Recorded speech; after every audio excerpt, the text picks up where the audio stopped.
명절 후 우리 첫 번째 맞은 10월 첫 주일이기도 합니다. 동시에 오늘 우리가 교회가 설립된 지 하나님 앞에 꼭 40주년이 되는 그런 주일이기도 합니다.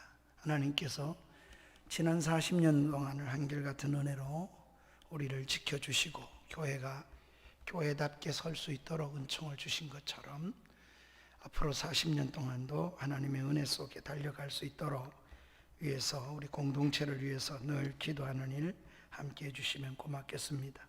다음 주 청년 예배 우리 회복을 합니다. 주일 오후 12시 30분에 청년부실에서 청년부 예배가 회복시키도록 하겠습니다. 수요예배와 금요기도는 회복을 하고 지금도 있습니다. 가능하면 모든 예배를 앞으로는 다 회복을 해야 되겠다 하는 생각입니다. 차량 운행은 당분간 그래도 하지 않습니다. 올라오는 대로 누구든 다 예배 드릴 수 있도록 그렇게 조치를 하려고 합니다. 또 떨어져서 마스크를 쓰면 한 가지 분명한 사실 룰이 있다는 걸 알았습니다.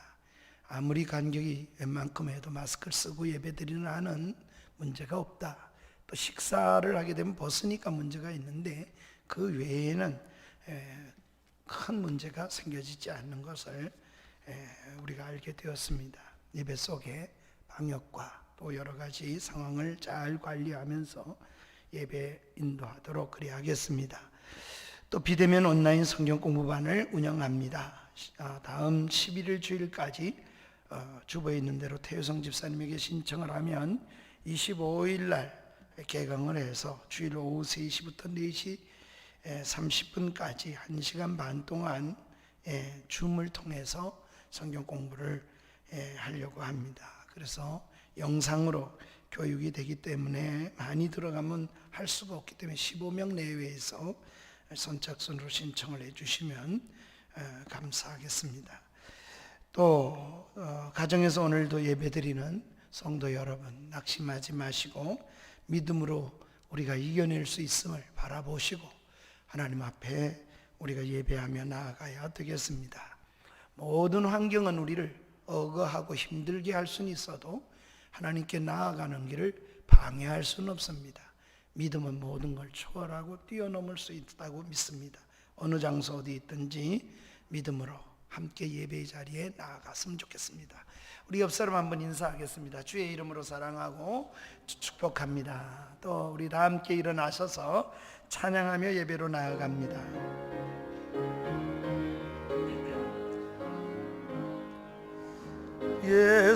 예술의 왕이여 이곳에 오셔서 우리가 왕께 드리는 영광을 받아 주소서. 우리는 주님의 백성 주님은 오래 왕이라 왕이신 예수님 오셔서 좌정하사 다스리소서. 살아계신 우리 하나님 아버지, 지난 주간의 명절과 함께 가족들이 함께하지 못한 가정도 있지만 또 함께하며 사랑을 나누며 확인하는 시간을 갖게 하신 줄 믿습니다. 이 거룩한 주일에 올라와 하나님 아버지 앞에 예배하고자 다시금 주님을 찾은 성도들 또는 가정에서 아버지 하나님 영상으로 예배하는 모든 심령들 하나님께서 우리가 드리는 모든 예배 가운데 임재하시되 성령으로 기름 부어 주시옵시고 성령 충만함으로 우리가 신령과 진리로 예배할 수 있도록 인도하여 주시옵소서. 말씀이 이끄시는 은혜를 경험하게 하여 주옵소서. 예수님의 이름으로 기도합니다. 아멘. 아멘.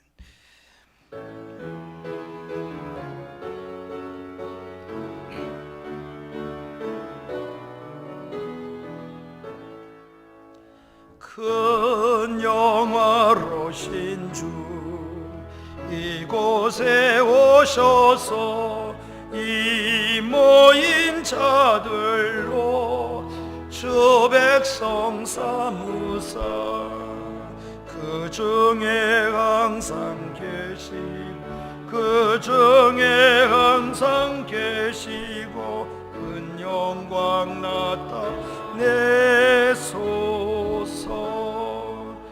예 백성 기도와 또 예물 드림이 향내와 같으니 곧 받으옵소서. 주 예수 크신 복음 주 예수 크신 복음 만 백성 듣게 하소서. 또래 자손들 다 주를 게래고 조성전 돌같이 견하게 하소서.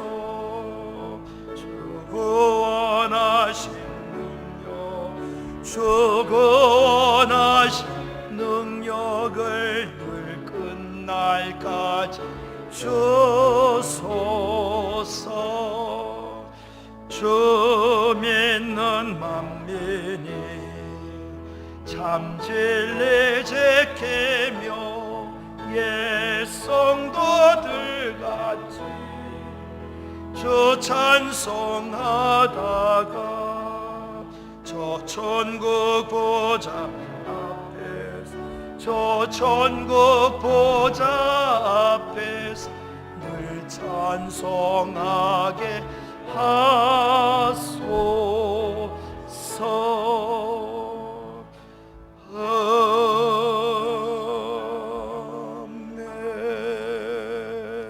아멘. 전능하사 천지를 만드신 하나님 아버지를 내가 믿사오며 그 외아들 우리 주 예수 그리스도를 믿사오니 이는 성령으로 잉태하사 동정녀 마리아에게 나시고 본디오 빌라도에게 고난을 받으사 십자가에 못 박혀 죽으시고 장사한 지 사흘 만에 죽은 자 가운데서 다시 살아나시며 하늘에 오르사 전능하신 하나님 우편에 앉아 계시다가 저리로서 산자와 죽은 자를 심판하러 오시리라. 성령을 믿사오며 거룩한 공예와 성도가 서로 교통하는 것과 죄를 사하여 주시는 것과 몸이 다시 사는 것과 영원히 사는 것을 믿사옵나이다. 아멘. 아멘. 우리 교동문 68번째에 있는 이사야 40장을 함께 교독하도록 합니다. 68번입니다. 외치는 자의 소리여 이르되 너희는 광야에서 여호와의 길을 예비하라. 골짜기마다 도두어지며 산마다 언덕마다 낮아지며 고르지 아니한 곳이 평탄하게 되며 여호와의 영광이 나타나고 모든 육체가 그것을 함께 보리라. 이는 여호와의 입의 말씀. 말하는 자의 소리여 이르되 외치라. 대답하되 내가 무엇이라 외치리까 하니 그의 모든 들의 꽃과 같으리. 풀은 마르고 꽃은 시듬은 여호와의 기운이 그 위에 불미라. 이 백성은 실로 풀이로다. 풀은 마르고 꽃은 시드나 우리 하나님의 말씀은 영원히 서리라 하라. 아멘. 아멘. 200장입니다.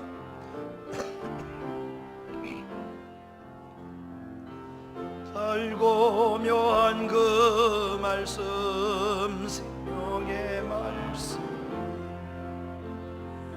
귀한 그 말씀 진실로 생명의 말씀이 나의 길과 믿음 밝게 보여주니 아름답고 귀한 말씀 생명샘이로다. 아름답고 귀한 말씀 생명샘이로다. 귀한 주님의 말씀은 내 노래 되도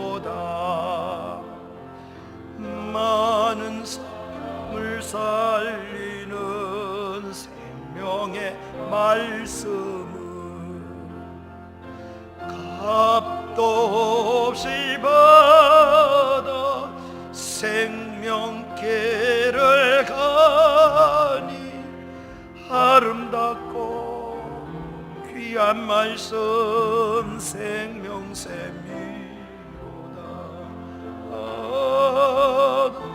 아름답고 귀한 말씀 생명샘이로다. 널리 울려 퍼지는 생명의 말씀은 마음의 용서와 평안을 골고루 주나니 다만 예수 말씀 듣고 복을 받네. 아름답고 귀한 말씀 생명샘이로다. 아름답고 귀한 말씀 생명샘이로다.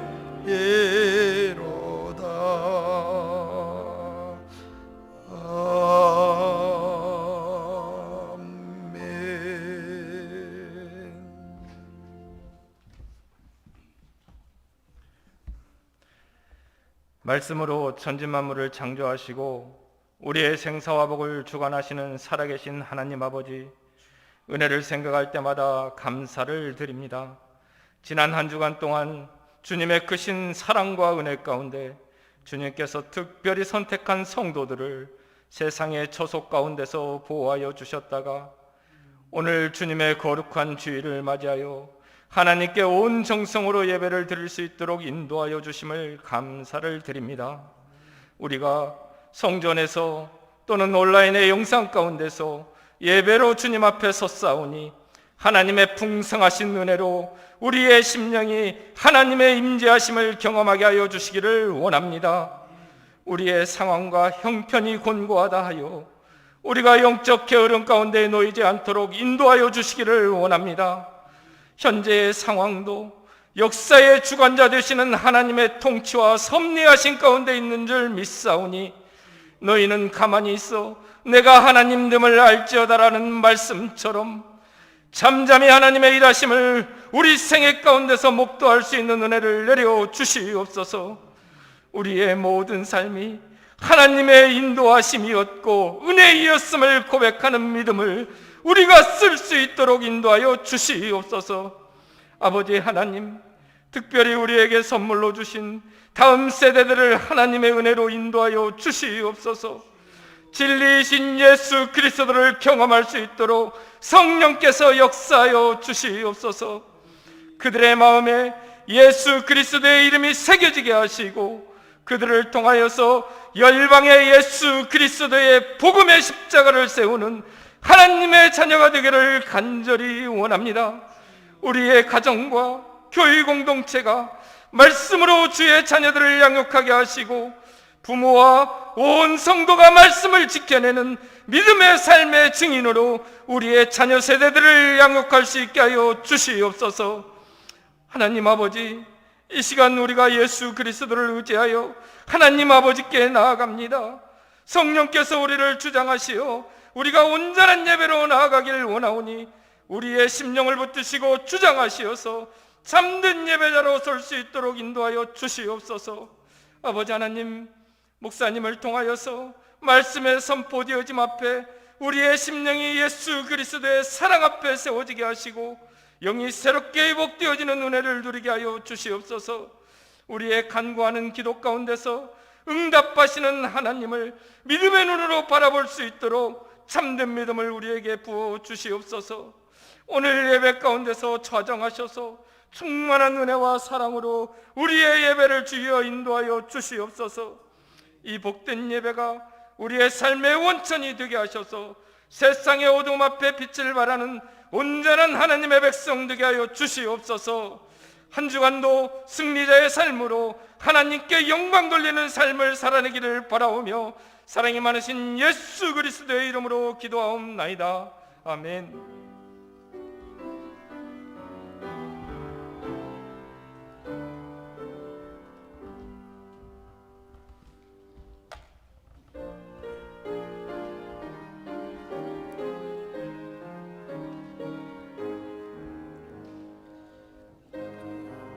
비싼 양류를 주께 드리 막달라 마리아 본받아서 향기로운 산제물 주님께 드린 나랑의 주 내 주님께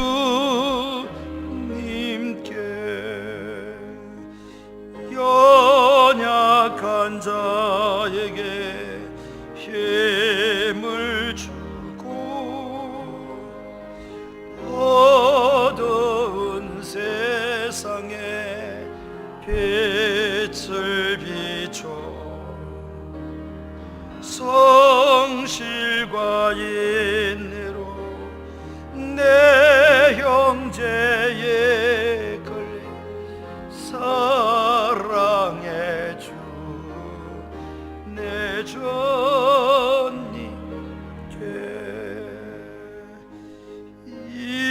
인생의 황혼이 깃들어서 이 땅의 수고가 끝날 때에 주님을 섬기다 평안히 가리라. 사랑의 주 내 주님께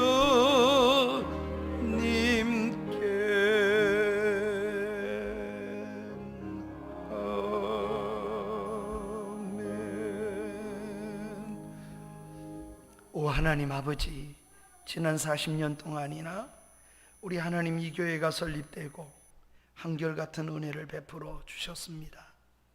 때에 따라 은혜를 주시되 광야의 옛적에 하나님 백성을 인도하실 때 낮에는 구름 기둥으로 밤에는 불 기둥으로 때로는 아버지 하나님이여 반석에서 샘물을 주시고 넘어지고 쓰러질 때마다 사랑하는 종들을 주시고 말씀이 이 강단에서 선포되게 하셔서 여기까지 오도록 하나님 은혜를 주시며 주의 백성을 양육해 주심을 감사합니다. 앞으로 40년 동안에도 주님 오실 때까지 다함이 없이 하나님을 향하여 달려갈 수 있는 그런 아버지 시은소가 되게 하옵소서. 이 강단을 통하여 흘러나오는 모든 메시지가 영혼을 살리고 지역을 살리고 시대의 조류를 따르는 것이 아니라 하나님의 말씀 앞에 엎드려 하나님의 뜻을 이루어 드리는 귀한 역사가 제단을 통하여 일어나게 하여 주시옵소서. 거룩하신 우리 하나님 아버지, 과거도 그렇고 현재도 그렇고 앞으로도 그렇게 역사하실 주님을 우리가 의지합니다. 거룩하신 주님, 이 시간에도 주님 앞에 마음을 드리고 시간을 드리고 물질을 주님 앞에 올렸습니다. 이 헌상이 한결같은 마음으로 하나님께 헌상하오니 우리의 몸과 마음과 함께 드려지는 모든 예물 위에 하늘의 복과 땅의 풍성한 것으로 채워주시옵시고 우리가 만나는 모든 환경과 여건을 뛰어넘어서 영적으로 이겨내게 하시고 감당하여 성숙을 가져오는 자리까지 나가게 하실 감사하신 주님 앞에 헌상하오니 주님이 받으시옵소서. 감사하며 예수님의 이름으로 기도하옵나이다. 아멘. 이제 우리가 함께 보실 하나님의 말씀은 이어서 우리 지난 주간에 이어 누가복음 6장 39절부터 42절입니다. 네 소절의 말씀을 우리 한 목소리로 함께 합독해서 읽도록 합니다. 39절입니다. 또 비유로 말씀하시되 맹인이 맹인을 인도할 수 있느냐? 둘이 다 구덩이에 빠지지 아니하겠느냐? 제자가 그 선생보다 높지 못하나 물을 온전하게 된 자는 그 선생과 같으니라. 어찌하여 형제 눈 속에 있는 티를 보고 내 눈 속에 있는 들보는 깨닫지 못하느냐? 너는 내 눈 속에 있는 들보를 보지 못하면서 어찌하여 내 형제에게 말하기를 형제여 나로 내 눈 속에 있는 티를 빼게 하라 할 수 있느냐? 외식하는 자여 먼저 내 눈 속에 들보를 빼라. 그 후에야 내가 밝히 보고 형제의 눈 속에 있는 티를 빼리라. 아멘. 아멘.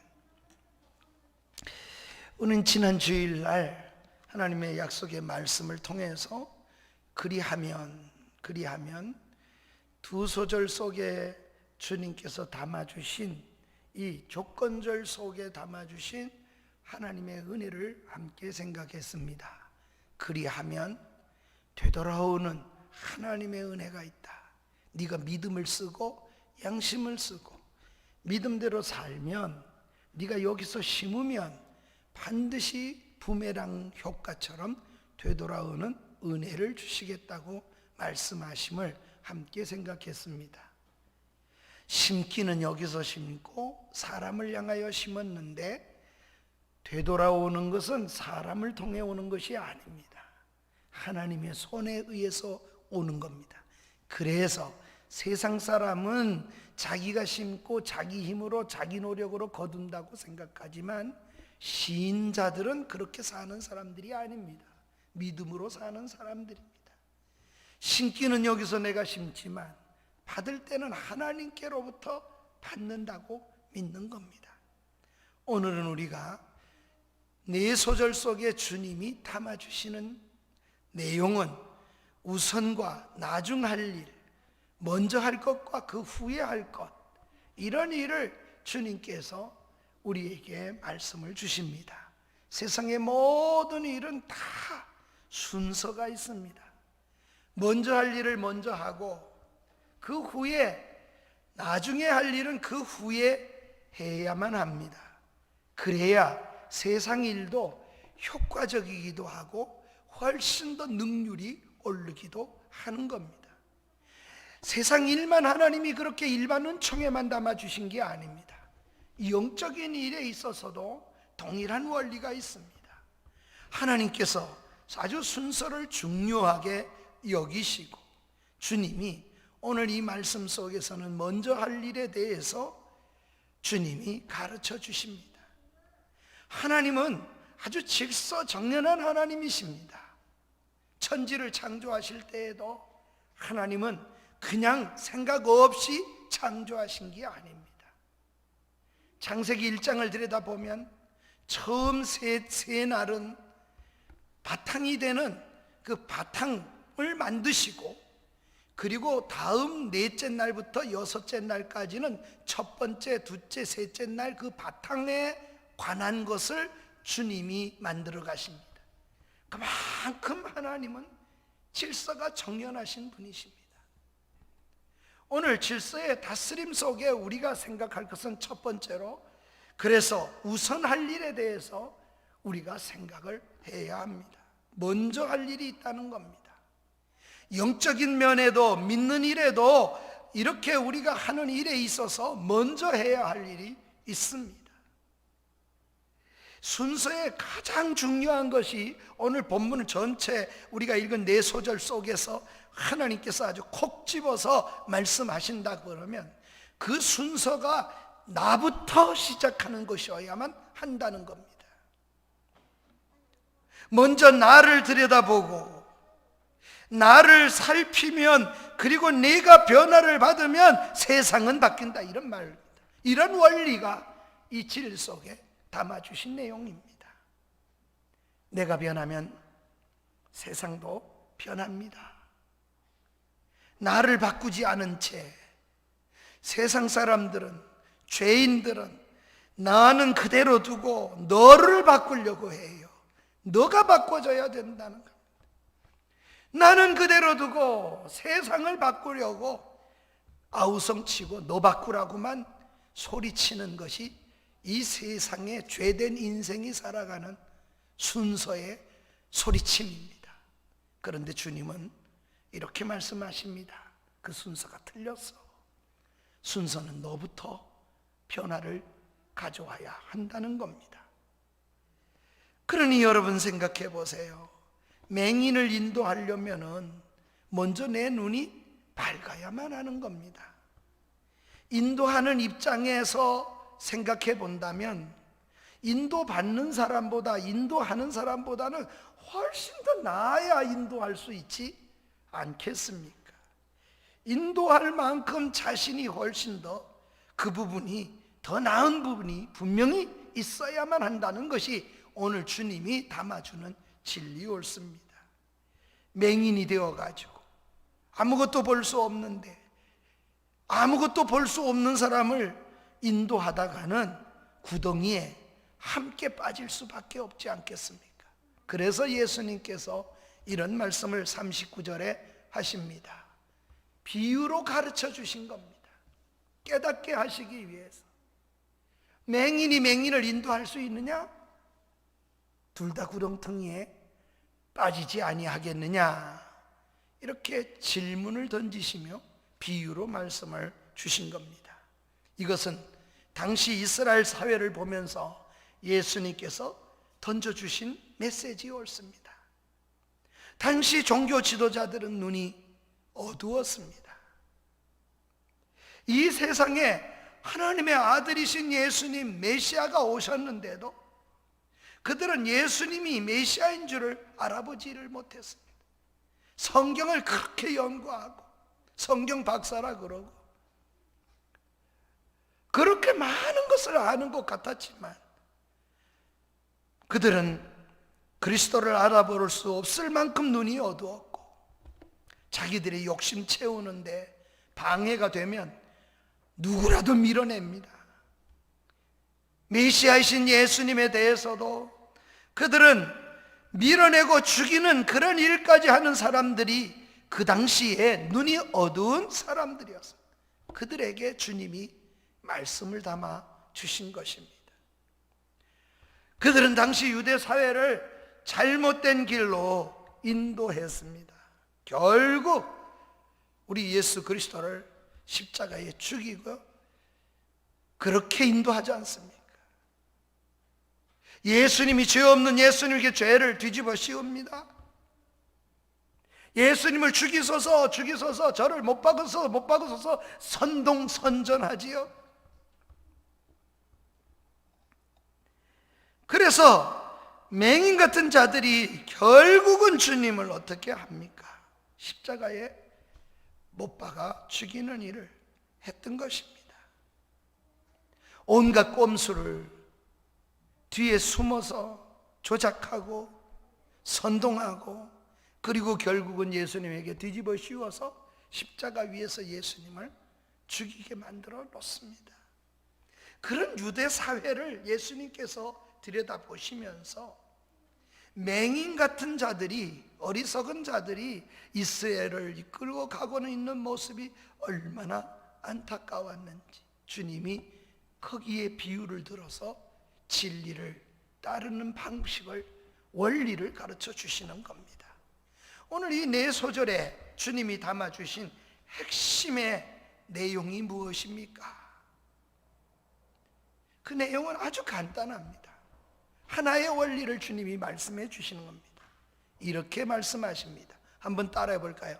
다른 사람을 바르게 가도록 잡아주려면 먼저 네가 바로 서는 사람이 되어야 된다. 우선순위는 네야, 다른 사람이 아니야. 이런 말씀을 예수님이 하시고 계신 겁니다. 그래서 주님이 이런 비유를 말씀하시면서 비유 속에 담아주신 내용이 바로 띠끌과 들보 이야기를 하십니다. 이 두 가지는 여러분 비교가 될 수가 없는 그런 비유입니다. 띠끌이라고 하는 것은 조그마한 것입니다.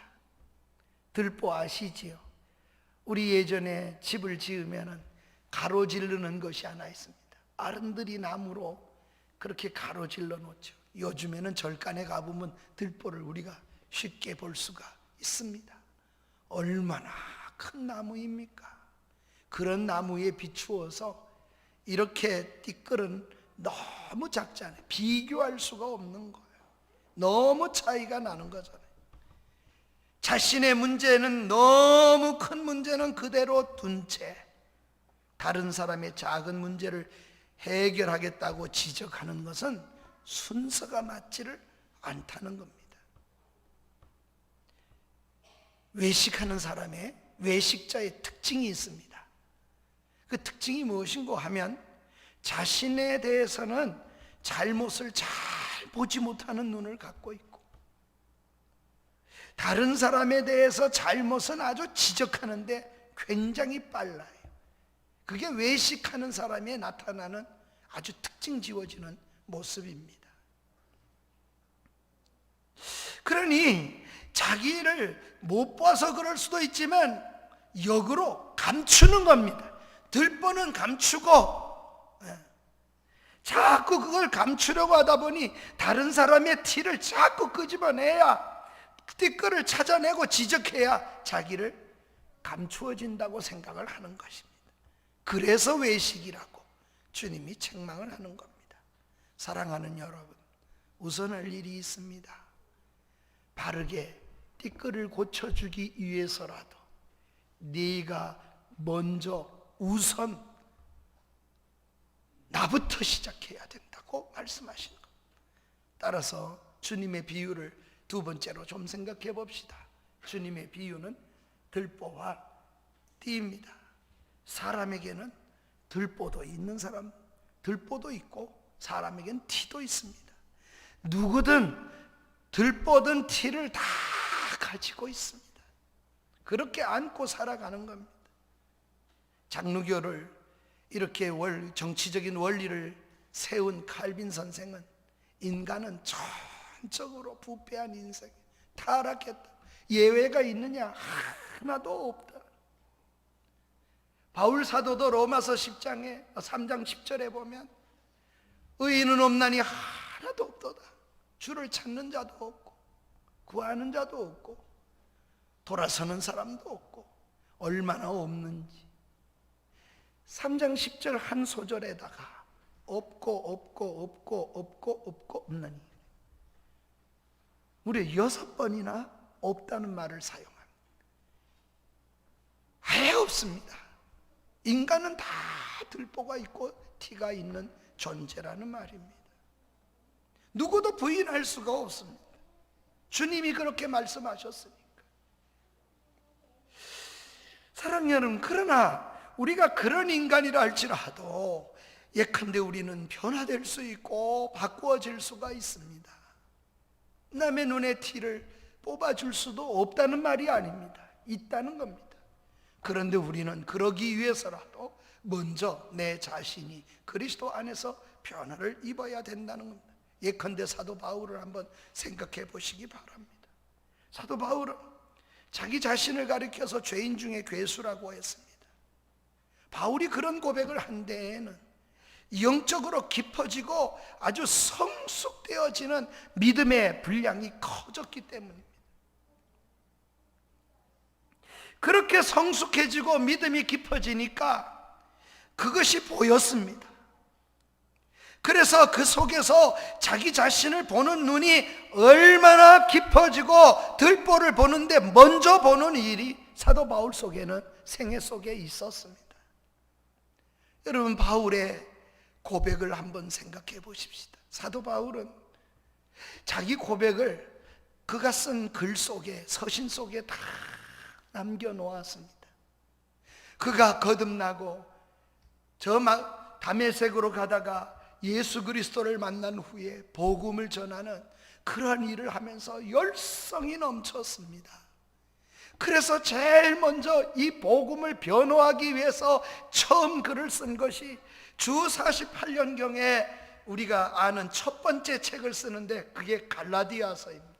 갈라디아 1장 2절에 보면 사도된 것이 얼마나 자랑스러운지, 사도는 사람으로 말미암은 것도 아니요 사람의 뜻으로 되는 것도 아니요 하나님으로부터 나 사도된 바울은 그렇게 자기가 사도된 것에 대해서 자랑스럽게 소개를 합니다. 그러던 바울이 믿는 일을 계속합니다. 7년 동안 계속해서 주님을 만나고 주님 앞에 살았습니다. 그래서 7년이 지난 후에 약 주후 55년경에 두 번째 책을 씁니다. 그게 고린도 전서요 후서입니다. 7년이 지난 후에 성경을 고린도 전후서를 쓰는데 고린도 전서 15장 9절에 보면 사도 바울이 그때는 또 한 번 고백을 하면서 이렇게 말합니다. 사도 중에 지극히 작은 나에게도 보이셨도다. 이젠 사도가 자랑스럽게 여겨지는 게 아니라 사도 중에도 나는 아주 보잘것없고 작은 자라고 이야기를 합니다. 그러고도 또 세월이 흘러서 8년이라는 세월을 예수 믿고 지나갑니다. 바울은 세 번째 서신을 씁니다. 우리가 너무나 잘 아는 에베소서입니다. 이 에베소서가 약 주 63년경에 쓰여지게 됩니다. 그런데 사도 바울은 에베소서에서도 자기 고백을 합니다. 에베소서 3장 8절에 보면 그가 이제는 이렇게 고백을 합니다. 한번 따라해 볼까요? 성도 중에 지극히 작은 자보다 더 작은 자 나에게 하나님이 은혜를 주셨대. 이제는 사도를 얘기하지 않습니다. 성도 중에 작은 자보다 더 작은. 세월은 유수같이 흐릅니다. 그도 나이가 들었고 이젠 로마 감옥에서 죽을 날을 기다리고 있었습니다.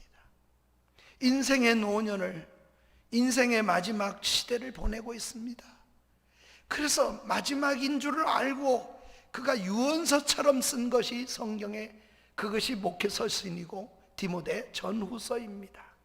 이제는 자기가 할 수 있는 것보다는 내 아들과 같이 여기는 디모데를 통하여 계속해서 이 복음이 증거되기를 원하는 그 마음속에서 유언서처럼 아들 같은 디모데에게 디모데 전후서를 써보냅니다. 그런데 디모데전서 1장 15절에서 그가 쓴 글이 무엇입니까? 이렇게 아들 같은 디모데에게 하는 말이 나는, 한번 따라합시다. 나는 죄인 중에 괴순이라. 그래 얘기를 하는. 이제는 사도 얘기, 성도 얘기를 하지 않습니다. 주님 나라가 가까운 그는 죄인 중에 괴수라고 고백을 합니다. 바울 사도는 정말 성숙해지는 게 무엇인 줄을 잘 알고 있었습니다. 영적인 성숙한 눈을 가지고 나를 보는 눈이 열렸고 그 눈을 가지고 그렇게 하나님 아버지 앞에 살아냅니다. 그리고 바울 사도는 그것으로 끝나지 않고 교회의 티를 뽑아내려고, 교회의 티를 제거하기 위해서 무단히도 애쓴 사람입니다. 어떻게 하든지 성도들의 티를 끄집어내려고, 티를 제거하려고 가르치고 도와주고 그렇게 했습니다. 심지어 에베소서 5장에 보면 도둑질하던 사람은 도둑질을 하지 말 그치고 너희 일을 열심히 해서 너희가 일한 그것으로 다른 사람을 도와라. 분을 내대도 해가 지도록 품지 말고 여러분 그렇게 해야 합니다. 여러분 속에 있는 티를 뽑아내려고 바울이 그렇게 성도들을 어떻게 하면 온전하게 세우려고, 티도 점도 없이 하나님 앞에 세우려고 애를 쓰는 지도자의 그런 모습을 볼 수 있습니다. 그리고 권면합니다. 그것이 자기 평생의 사명이요, 그렇게 살려고 사명으로 여기고 산 사람입니다. 사랑하는 여러분, 이 말씀을 자세히 살피고 오늘 4소절밖에 안 되지만 우리가 묵상하고 또 묵상해 보면 내 결점은 들보처럼 생각하고 남의 결점은 어떻게 하라는 겁니까? 티처럼 생각하라는 겁니다. 그렇게 가르치는 주님의 음성이 여러분 크게 들리지 않습니까? 짧은 4절이지만 주님의 가르침은 우리에게 내 결점, 나의 결점은 들보고 다른 사람의 결점은 티로 생각하라고 가르쳐 주시는 거예요. 나의 결점은 크게 보고 나의 다른 사람의 결점은 작은 것으로 취급하라는 겁니다. 그런데 죄된 인생은 역으로 삽니다. 내 것은 너무 작고 저 사람 건 큰 걸로 취급하는 경향이 많고, 그것이 인간의 아주 죄된 특징입니다. 따라서 주님은 말씀, 그 죄된 특징을 따라 살아가는 것이 믿음이 아니다. 너는 그걸 내려놓고 우선순위를 바로 해서 믿음으로 살아라. 우선순위를 바꾸라는 겁니다. 남이 한 것은 좋은 일도 어떻게 보여요? 흠으로 보입니다. 잘 보이려고 저런다. 혼자 잘난 척한다. 그 왜 잘하는 것이 왜 그렇게 보여질까요? 흠으로요.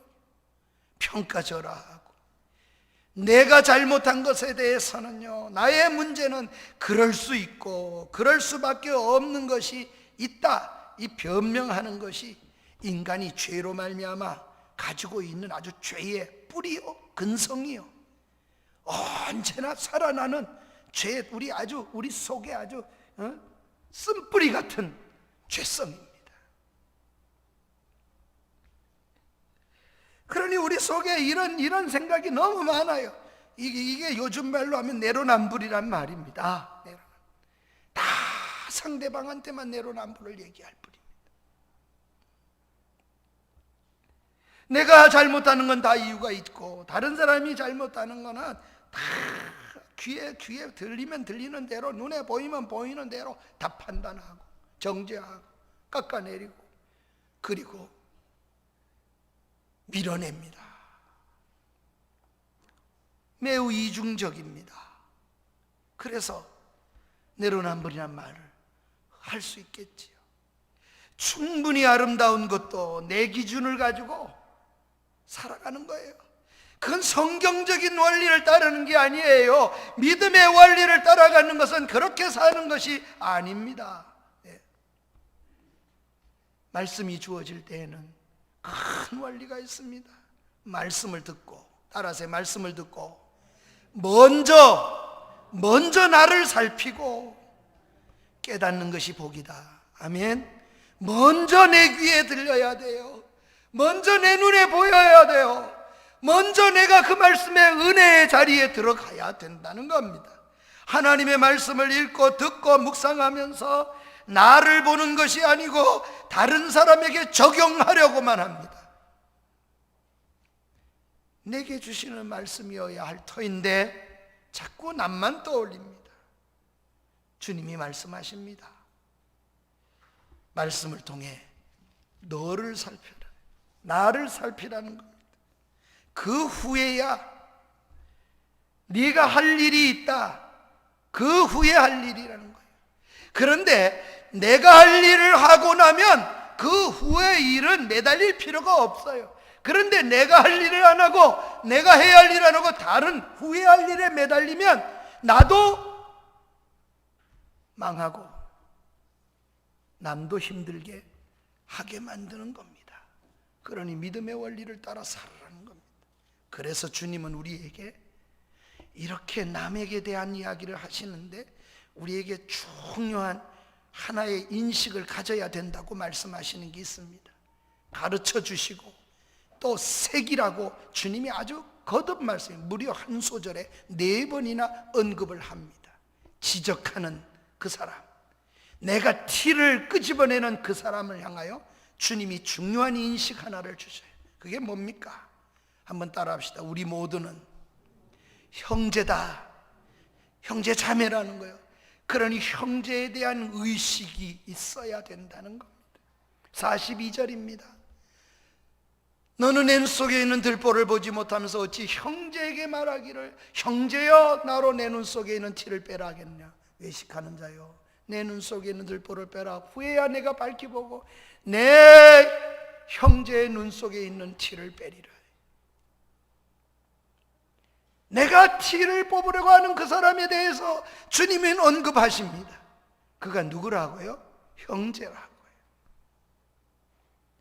여기 중요한 인식 하나를 우리가 하고 가야 합니다. 티를 빼려고 애쓴 상대가 바로 형제입니다. 잘 생각해 보십시오. 형제 사이는 좋아야지요.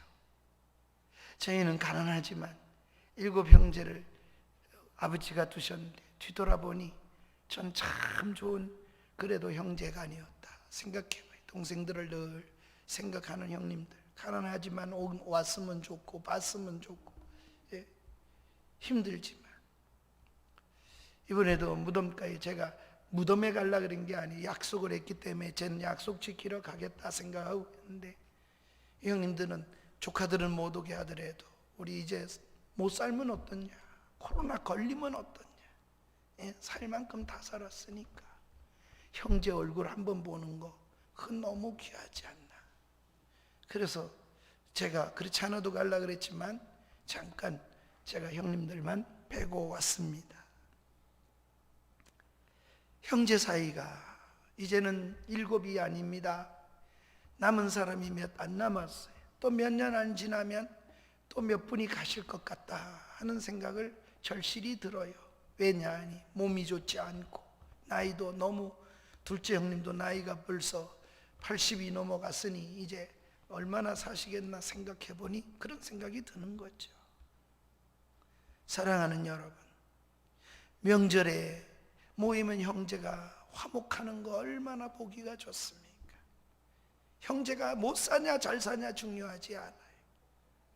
그런데 형제에게 이렇게 좋지 않으면, 관계가 좋지 않으면 그 가정이 얼마나 불행합니까? 가정의 명절날 가서 싸우고 이런 형제들 참 뉴스를 들으면 가슴 아프죠. 부모를 그냥 또 싸우고 죽이고 돌아왔다, 뭐 이런 살인사건이 났다고 뉴스에 떠오르는 걸 보면 너무 가슴 아프지 않습니까? 그런데 죄인된 인간은 분명히 형제인데도 불구하고 불화하고 삽니다. 무엇이 그렇게 만들어? 죄가, 죄의 결과가, 죄의 쓴뿌리가 그렇습니다. 아담 하와가 범죄입니다. 범죄했더니 범죄한 이후에 너 때문이야, 아내 때문이야, 남편 때문이야 그러고 주님 앞에서 싸웁니다. 그걸로 끝납니까? 아니요. 에덴 동산에서 떠나서 쫓겨난 후에 아담 하와가 범죄한 이후에 제일 먼저 열매가 또 나타나는데 가인과 형제 아벨이 있는데, 가인이 형제 아벨을 죽이는 사건이 창세기 3장에 바로 가인 사건이 바로 아벨이 타락한 후에 첫 번째로 나타나는 현상입니다. 최초의 살인은 이렇게 형제가 살육하는 것으로 시작됩니다. 그리고 그런 불행은 역사 속에서 계속 일어나는 거예요. 주님은 지금 네가 티를 뽑으려 하는 그가 형제다, 형제라는 의식을 주님이 계속해서 반복해서 언급하며 가르치시고 계십니다. 믿음으로 우리가 회복되어야 될 것이 있습니다. 형제의 좋은 것조차도 미워서야 되겠습니까? 내가 병들면 형제가 잘하는 거 다 속상하고, 능력이 있으면 능력이 있어서 밉고, 형제가 착하면 착한 것도 싫은 사람은 다 싫어지는 거죠. 형제의 뭐만 보여? 티만 보인다는 겁니다.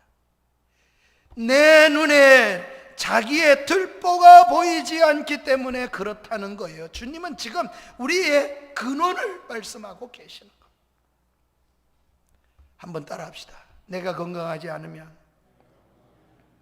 아내 티만 보이고, 내가 건강하지 않으면 내 남편의 티만 보이더라. 우리 삶의 가정 속에서도 그렇습니다. 그렇게 함께 살고 싶고 그 여자 아니고 그 남자 아니면 안 될 것 같아서 부부를 이루고 결혼하고 행복할 것 같았던 사람입니다. 가족입니다. 사랑해야 할 사람입니다. 그런데 내 약한 부분을 보며 이것을 참아내는, 상대를 귀히 여기며 감사하며 고맙게 여기며 살아가야 될 터인데 티만 보입니다. 그러니 얼마나 건강하지 못하겠습니까?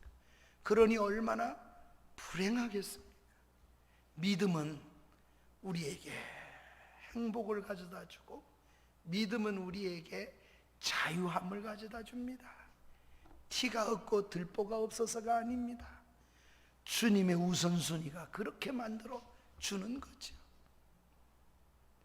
우리 그리스도인들은 모두가 형제라 그럽니다. 모두가 형제예요. 하나님 아버지를 아버지라고 부릅니다. 하나아버지와 같은 형제가 된 겁니다. 그것도 건강 형제가 되도록 만드신 게 아니에요. 예수님이 십자가에 죽으심으로 형제가 되게 해주셨습니다. 우리가 형제가 되기 위해서 주님이 죽으셨어요. 우리가 형제 자매가 되기 위해서 하나아버지를 부르도록 주님께서 십자가 위에 죽으셨습니다. 그런 까닭 없이 미워하고 비판하고 정죄하고 그렇게 바쁘게 살면 누가 불행해지느냐? 네가 불행해진다는 거예요. 네가. 주님은 언제나 우리 예수 믿는 우리를 향하여 말씀하고 계세요.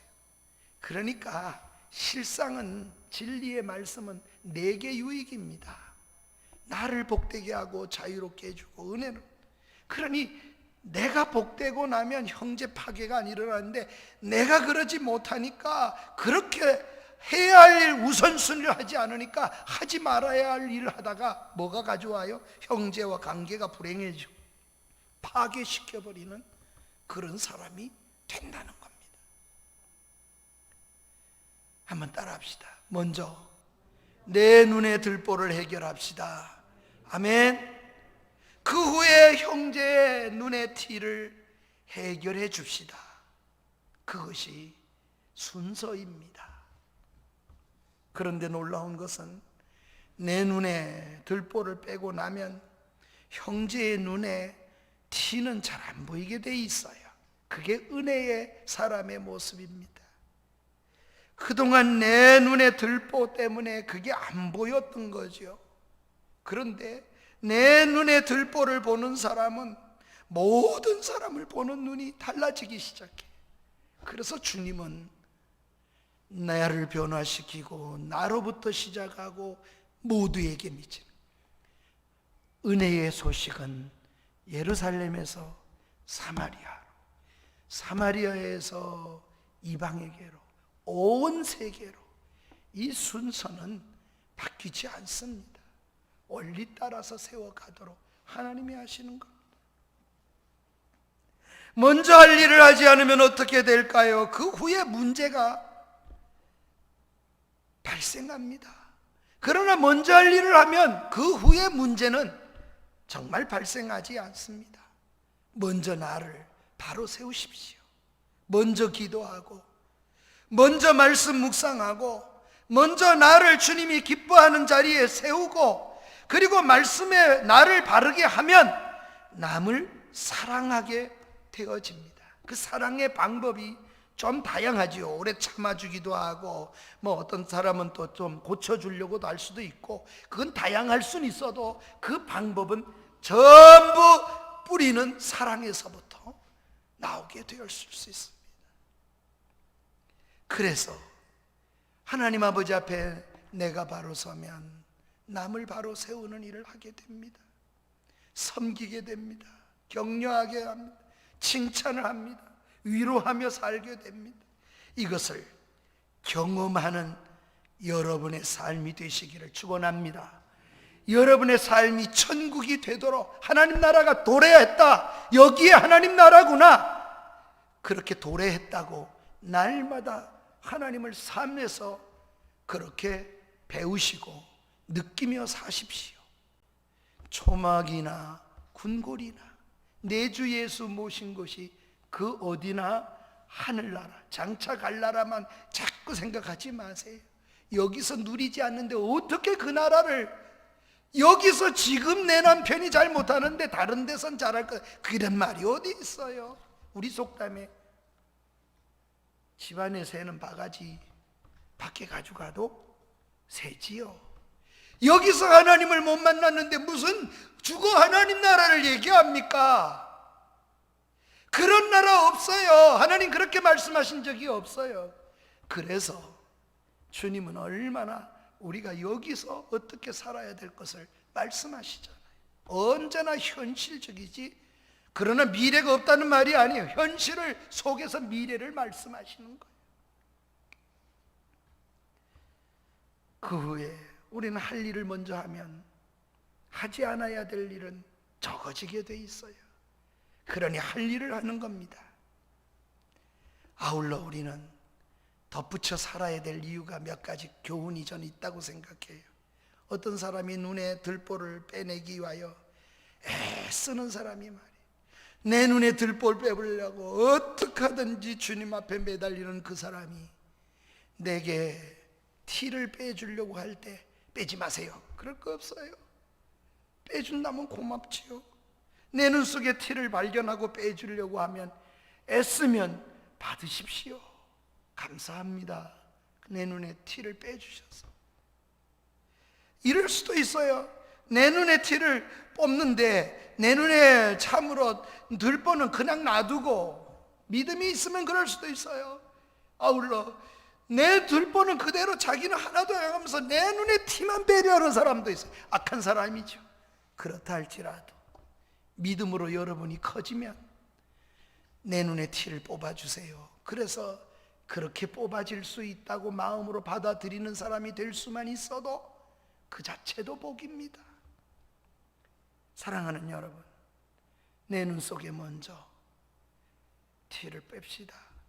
자기 눈에 들보를 깨닫지 못한 채 내 눈에 티를 빼겠다고 덤비는 사람, 그런 사람이 있다 할지라도 용납합시다. 그리고 받아들이시다. 내 눈에 들보를 뽑고 그리고 내 눈에 작은 티를 뽑아주려는 사람은 얼마나 고맙습니까? 감사하면서 그 티를 뽑도록 내 눈을 내어 드립시다. 설교를 듣는 것은 내 눈에 들보를 제거하고 내 눈에 티를 빼는 시간입니다. 말씀을 들으며 도전이 없고 말씀을 들으며 감동이 없다면 그건 죽은 말씀이에요. 우리 주님은 그런 말씀을 증거하시는 게 아닙니다. 설교자가 말씀을 선포합니다. 그러나 설교자가 완전한 자입니까? 아니요, 그렇지 않습니다. 설교자도 모자라고 약한 부분이 많은 사람이 옳습니다. 그런데 하나님이 깨닫게 하시고 우리를 티를 제거하도록 은혜를 하나님께서 주셔서 그렇게 하는 일을 할 뿐이죠. 그게 사명이기 때문에 말씀을 통해서 나를 살필 수 있도록 여러분 온갖 힘을 기울이시고 도전하십시다. 한번 따라합시다. 말씀을 통해 나를 살필 수 있도록 날마다 도전하게 하여 주시옵소서. 그 말씀 앞에 나를 세우는 겁니다. 그리고 그렇게 살아내려고 믿음을 쓰는 것이 바로 도전이요. 그래서 신자는 전쟁을 방불합니다. 날마다 싸우는 거예요. 우리 속사람, 내 삶의 티를 제거하고 영적으로 맑고 환하게 세상을 보는 눈을 갖고 살아가십시다. 안 빼려고, 티를 안 빼려고, 들보 안 빼려고 버티고 그렇게 살지 마십시다. 들보도 못 빼고 티도 못 빼고 그대로 버티다가 영영 희미하게 살아가다가 어느 날 주님 앞에 그때 가서는 정말 그때 가서 뺀다면 그건 너무 어리석은 사람, 너무 불행하죠. 우리 속에 있는 들보를 빼고 우리 속에 있는 티를 빼면, 한번 따라 합시다. 내가 행복해진다. 아멘. 나 자신이 행복해져요. 내가 하나님 앞에 감사가 넘치고 내 스스로가 속에서 끓어오는 감격이 감사하다. 내 생에는 참 복돼. 그렇게 되겠지요. 그것이 눈에 들보가 티가 나를 괴롭히고 있었기 때문에 그렇습니다. 그래서 그걸 빼는 거죠. 뺄 것을 참 전부 빼십시다. 그리고 밝고 환한 눈으로 살아가십시다. 밝게 보이면 기쁨이 회복됩니다. 감사가 회복됩니다. 나도 회복되고 나 때문에 다른 사람이 같이 행복해질 수가 있을 겁니다. 새로운 세상을, 그런 사람을 통하여 주님이 열어가시기를 기뻐하십니다. 그 사람을 통하여 세상이 변화가 시작될 것입니다. 주님은 미련하고 보잘것없고 그저 어부 한 번도 떠나본 적이 없어, 갈릴리를. 그런데 온 세상에, 모든 세상을 너에게 맡긴다. 말도 안 되는 것 같지만 그렇게 세상을 보도록 하나님이 만들어 가십니다. 우리는 여기만 보입니까? 낙심하지 마세요. 우리는 세계를 변화시킬 수 있는 그런 사람들로 세우신, 주님은 우리를 그렇게 방대하도록 그런 사명으로 만들어 가시는 분이시기 때문에 그래요. 주님을 만나면 미래가 열려요. 주님을 만나면 여기에 행복한 것으로 끝나지 않아요. 주님은 언제나 나의 앞에 미래를 여시는 분이시기 때문에 그렇습니다. 그러니 못 배웠다도 낙심하지 말고 못 가졌다가도 낙심하지 마세요. 주님을 만나면 여러분의 미래는 반드시 열려질 줄로 믿습니다. 변하는 이런 은혜를 통해서 내 들보와 티가 빠지면 교회가 나를 통해서 행복해집니다. 내가 새로워지면 내가 함께하는 가정이 새로워지고 내 가정이 기쁨이 차게 되는 겁니다. 문제는 내게 있는 겁니다. 나부터입니다. 먼저가 나요. 나부터 모든 것이 시작된다. 오늘 이 말씀 속에 주님이 그렇게 담아주시는 겁니다. 오늘 우리가 그러기에 주의 말씀으로 서고 변화를 입는 은혜가 있기를 축복합니다. 이제 이 말씀을 기억하며 우리 다 같이 일어나셔서 드릴 찬양은, 내가 예수 믿고 죄사함을 받은 후에 나의 모든 것 다 변했네.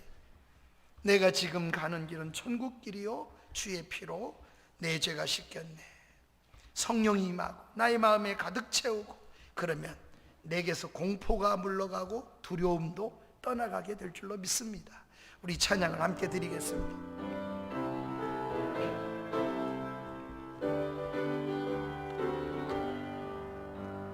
내가 예수 믿고서 죄사함 받 나의 모든 것 다 변했네. 지금 내가 가는 길 천국길, 주의 피로 내 죄가 씻겼네. 나의 모든 것 변하고 그 피로 구속받았네. 하나님은 나의 구원 되시오니 내게 정죄함 없겠네. 주님 밝은 빛 대사, 주님 밝은 빛 대사 어둠 해치, 나의 모든 것 다 변. 지금 내가 주 앞에 온전케 돼 주의 공로를 의지함이 세함에 모든 것 변하고 그 피로 구속받았네. 하나님은 나의 구원 되시오니 내게 정죄함 없겠네. 내게 성령 임하고 그 신사 나의 맘에 가득 채우며 모든 공포 내게서 물리치시 내 맘 항상 주 안에 있겠네. 나의 모든 것 변하고 그 피로 구속받았네.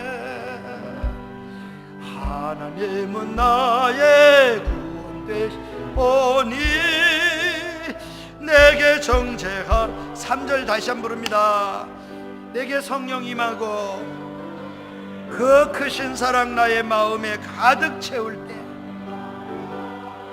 모든 공포도 물러가고 모든 두려움도 떠나가게 될 줄로 믿습니다. 내가 주 안에 있고 주님이 내 안에 있기 때문입니다. 나의 모든 것 변하고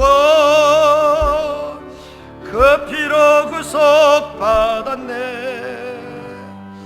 하나님은 나의 구원 되시오니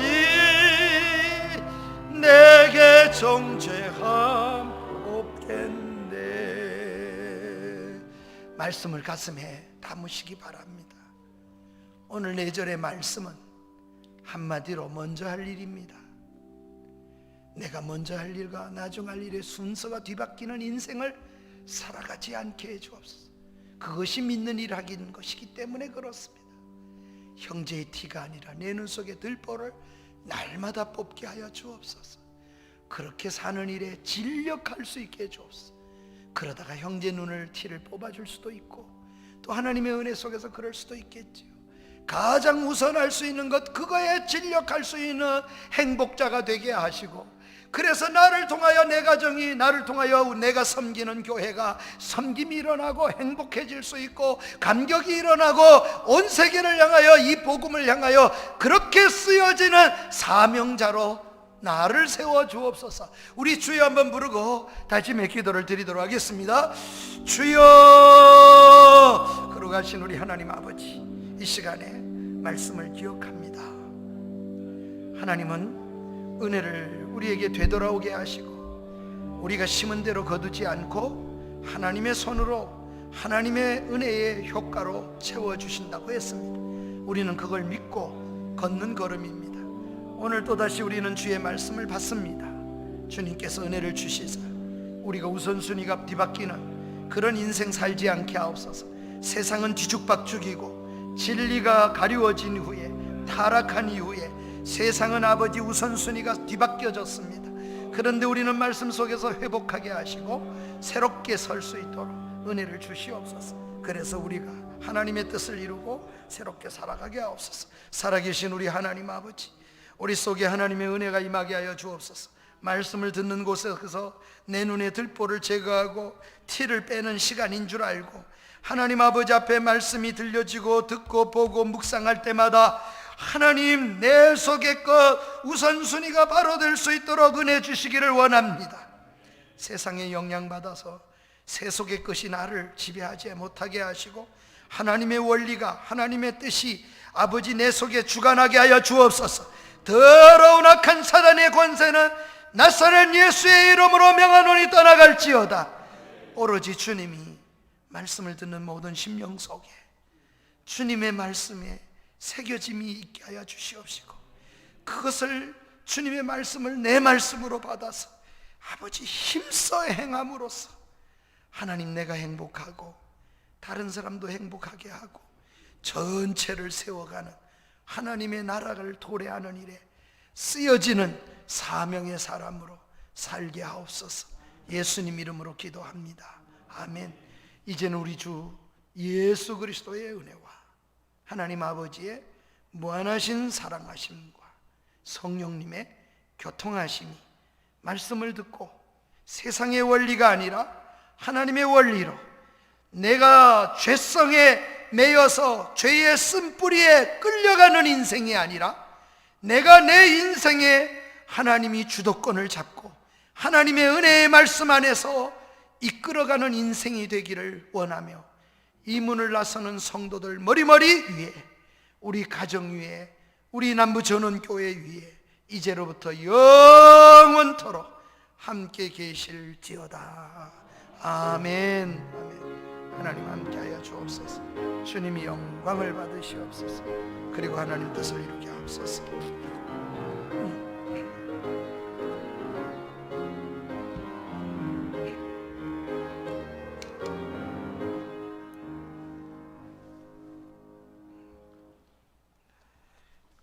자유롭게 떠나가시기 바랍니다. 네.